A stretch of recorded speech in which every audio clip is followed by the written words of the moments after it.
Have you heard people say taking baking soda every day can improve your health or even balance your body's pH? Oh, it sounds so simple, right? Today, I'm breaking down the truth about using baking soda, the real risks involved, the instances where it might actually be useful, and most importantly, how to use it safely if you choose to.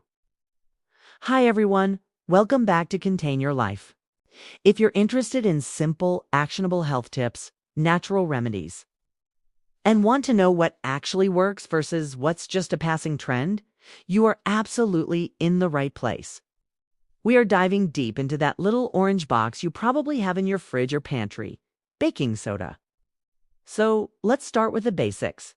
What exactly are we talking about here? Baking soda, scientifically known as sodium bicarbonate, is a natural alkaline compound.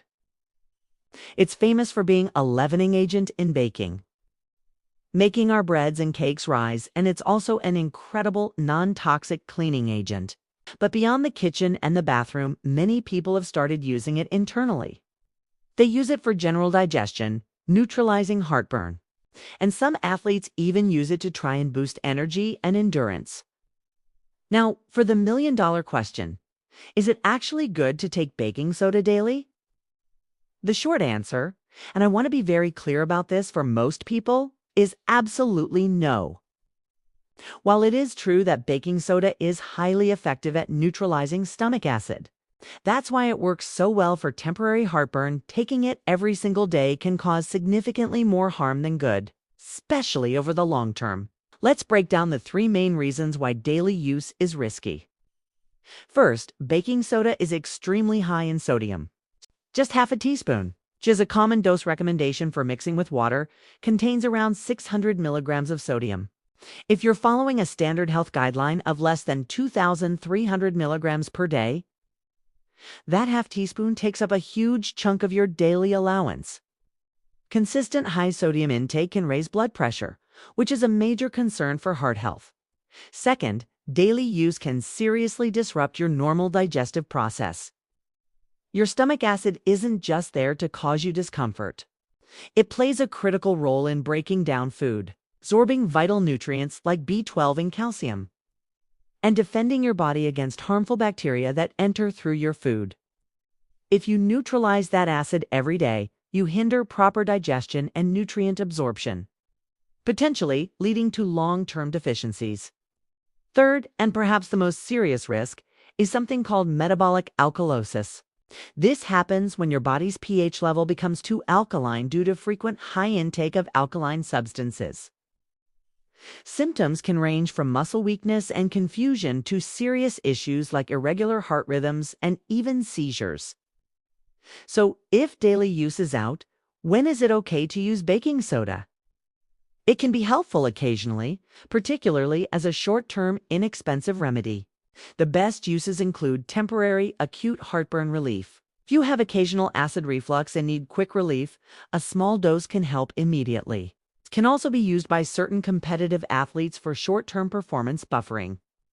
This is a practice studied to help counteract the lactic acid buildup during intense, short bursts of exercise. But this is highly specialized and usually only done under specific guidance. And of course, certain medical conditions might require it.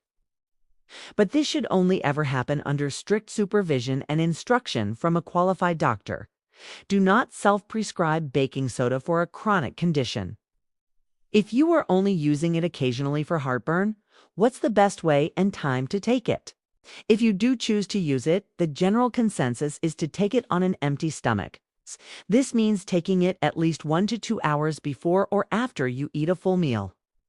Taking it when your stomach is full can cause an excessive amount of gas production, leading to discomfort and potentially explosive results, which is something we all want to avoid. And never ever take it right before bed, as that intense gas and bloating can make for a terrible night's sleep. This content is for educational purposes only, and this is not a recommendation for daily consumption. The typical occasional dosage is no more than half a teaspoon mixed thoroughly in a full glass of water. But again, this is strictly for temporary relief, not daily maintenance. Now, let's talk about who should absolutely avoid baking soda completely, even occasionally. If you have any underlying health issues, please steer clear of this remedy, specifically those with high blood pressure. Any form of kidney disease or existing heart conditions should avoid it because of the high sodium load. All right. If you are on a doctor-prescribed sodium-restricted diet, this is definitely off limits. Finally, if you are pregnant, do not take baking soda unless your doctor specifically advises you to do so. If your goal is better digestion, less acid reflux, or just feeling healthier overall, there are much safer and more effective alternatives than consuming baking soda every day. These safer options focus on lifestyle and dietary changes, which treat the root cause, not just the symptom. Try eating smaller, more frequent meals instead of 2 or 3 large ones. Avoid eating late at night, especially within 3 hours of bedtime, and avoid those trigger foods that are known to cause reflux. Simple, over-the-counter magnesium-based antacids are generally much safer for occasional use than baking soda. Ultimately, lasting relief comes from consistent positive changes to your diet and lifestyle. So, what is the final takeaway here? Baking soda is not a magic daily health supplement or a simple way to balance your pH. It is a powerful short-term emergency remedy. Used incorrectly, too frequently, or in too high a dose, it can unfortunately cause serious problems. Please treat it with respect and caution. This video helped clarify the confusion around daily baking soda use. Please give it a thumbs up. That really helps the channel. Subscribe for more simple, clear health guidance. And let me know in the comments below if you want us to explore other natural remedies and safer alternatives. Thanks for watching, and I'll see you in the next video.